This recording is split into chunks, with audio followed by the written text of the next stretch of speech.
اور یہ کہ میری ہی عبادت کرنا، یعنی شیطان کے بہکام میں نہیں آنا، ایک اللہ کی عبادت کرنا، وحدہ لا شریک لہ، لا الہ الا اللہ محمد الرسول اللہ صلی اللہ علیہ وسلم، شہادت دو اشہد لا الہ الا اللہ و اشہد ان محمد عبدہ و رسولہ، طیب ذکر کرو سبحان اللہ والحمد للہ ولا الہ الا اللہ واللہ اکبر ولا حول ولا قوت الا باللہ العلی العظیم، اور یہی کہ میری ہی عبادت کرنا یہی سیدھا راستہ ہے، اہدنا الصراط المستقیم، ھذا صراط مستقیم۔ اور وہ شیطان تم میں ایک کثیرہ مخلوق کو گمراہ کر چکا ہے، اللہ تعالیٰ نے بول دیا، بہت سے مخلوقوں کو اس نے گمراہ کر دیا۔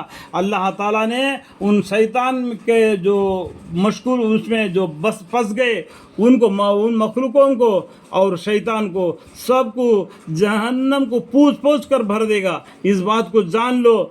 سو کیا تم نہیں سمجھتے؟ اتنا سمجھانے کے بعد بھی کیا تم نہیں سمجھتے؟ اللہ تعالیٰ تم کو بولتا ہے افلم تکونوا تعقلون، اتنا سمجھانے کے بعد بھی کیا تم نہیں سمجھتے؟ یہ جہنم ہے جس کا تم سے وعدہ کیا جایا کرتا تھا، آج اپنے کفر کے بدلے میں اس میں داخل ہو۔ جو دنیا میں کفر کی زندگی بنایا تھا ہم نے بتلانے کے باوجود بھی، یہ جہنم ہے جس کا تم سے وعدہ کیا جایا کرتا تھا، آج اپنے کفر کے بدلے میں اس میں داخل ہو۔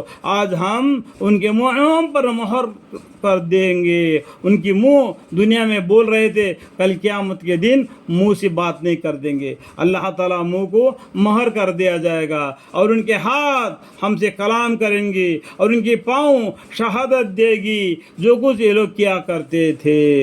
دیکھو کوئی بھی چیز چھپی ہوئی نہیں رہے گی اللہ کے سامنے۔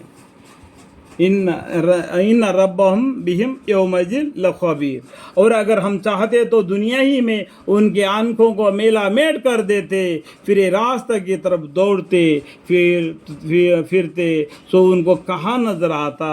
اللہ تعالیٰ نے سزا دینا چاہتا تو اللہ تعالیٰ دنیا میں بھی سزا دیتا ہے، لیکن اللہ تعالیٰ ڈھیل دیتا ہے، کہیں مرنے تک اللہ تعالیٰ اس کو دیکھتا ہے کہ یہ اللہ سے معافی مانگتا ہے کیا نہیں، پھر بھی روزی نافرمانی کرنے کے باوجود بھی اللہ تعالیٰ نے اس کو روزی روٹی پہنچا دیتا ہے، یہاں تک منتظر رہتا ہے سکرات حالت میں بھی وہ اللہ سے معافی مانگتا ہے کیا نہیں، اس کا انتظار کرتا ہے اللہ تعالیٰ۔ دیکھو اللہ تعالیٰ کتنا صبر والے ہیں، اور اگر ہم چاہتے تو ان کے صورتیں بدل ڈالتے، اس حالت سے کہ یہ جاہے وہی رہ جاتے، جسے یہ لوگ نہ آگے کے چل سکتے اور نہ پیچھے کو لوٹ سکتے، اور ہم جس کو عمر زیادہ کر دیتے تو اس کے طبی حالت میں الٹا کر دیتے۔ جس کو عمر زیادہ ہوتا ہے نا، جیسا کہ 50 سال 60 80 90 سال ہو جاتا ہے نا، جیسا کہ بچے کے حالت میں ہو جاتا ہے، جیسا بچہ ماں کے پیٹ میں تھا اس ٹائم پر اس کے ساتھ تھا، وہ عقل میں کمزوری آ جاتی ہے، طاقت بھی کمزور ہو جاتا ہے، اس لیے دوسرا آدمی اس کو سہارا کا ضرورت پڑ جاتا ہے، اور اس لیے بولتے ہیں ہم جس کی عمر زیادہ کر دیتے تو اس کے طبی حالت میں الٹا کر دیتے۔ الٹا مطلب جیسا کہ بچہ تھا اس کی ماں کی ضرورت پڑی، جیسا بوڑھا تھا اس کی بیٹن کی، اس کی بہوؤں کی یا اس کی بیوی کی ضرورت پڑے گی جو اس کو سنبھالنے کے لیے۔ سمجھ گئے اس کے دبی معنی کو؟ سو کیا وہاں لوگ نہیں سمجھتے؟ افلا یعقلون، یعنی قرآن کو سمجھ کر پڑھنا، سوچ کر پڑھنا اللہ تعالیٰ نے بتا دیا۔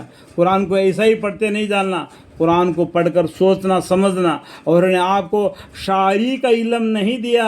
پیغمبر صلی اللہ علیہ وسلم کو اللہ تعالیٰ نے شاعری کا علم نہیں دیا۔ یہ شاعری لوگ کیا کرتے ہیں، جو میں چاند لا کے تمہارے گود میں رکھ دوں گا، سورج کو لا کے تمہارے گود میں رکھ دوں گا، چاند کو لا کے تمہارے گود میں رکھ دوں گا، اس طریقے سے کہ شاعری کا علم وہ لوگ پڑھتے ہیں۔ کیا ان کے ساتھ اتنا طاقت ہے کہ وہ ستاروں کو، چاند سورج کو لا کے ان کے گود میں ڈال دیں؟ یہ اپنے شاعری میں اسے باتیں کہتے جو کرتے نہیں۔ قیامت کے دن شاعری لوگ میدان حشر میں سر مارتا ہوا پھریں گے، جو یہ کام نہیں کرتے جو کام بولتے ہیں۔ اس طریقے سے اللہ تعالیٰ نے بھی پیغمبر صلی اللہ علیہ وسلم کو شاعری کا علم نہیں دیا، حق بات کا علم دے دیا۔ حق بات قرآن ہے، ایک قرآن ہے، ایک اللہ ہے، ایک قیامت ہے، ایک جنت ہے، اس کے طرف تم کو بلا رہے ہیں۔ اور ہم نے آپ کو شاعری کا علم نہیں دیا اور وہ آپ کے لیے شعائن بھی نہیں، وہاں تو محض نصیحت کے مضمون. یہ قرآن کیا ہے؟ نصیحت کے مضمون ہے. کسی کے لیے؟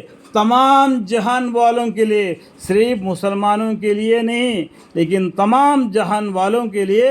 وہ تو محض نصیحت کے مضمون اور ایک آسمانی کتاب ہے. آسمانی کتاب یعنی اللہ کے طرف سے نازل کی ہوئی کتاب ہے. یہ اپنے سے پہلے والی کتاب کی بھی تصدیق کرتی ہے. ایسے قرآن پر ایمان لاؤ، ایسے اللہ پر ایمان لاؤ، ایسے پیغمبر پر ایمان لاؤ. واتقوا اللہ واتقون، اللہ سے ڈرو، پیغمبر کا کہنا کو مانو.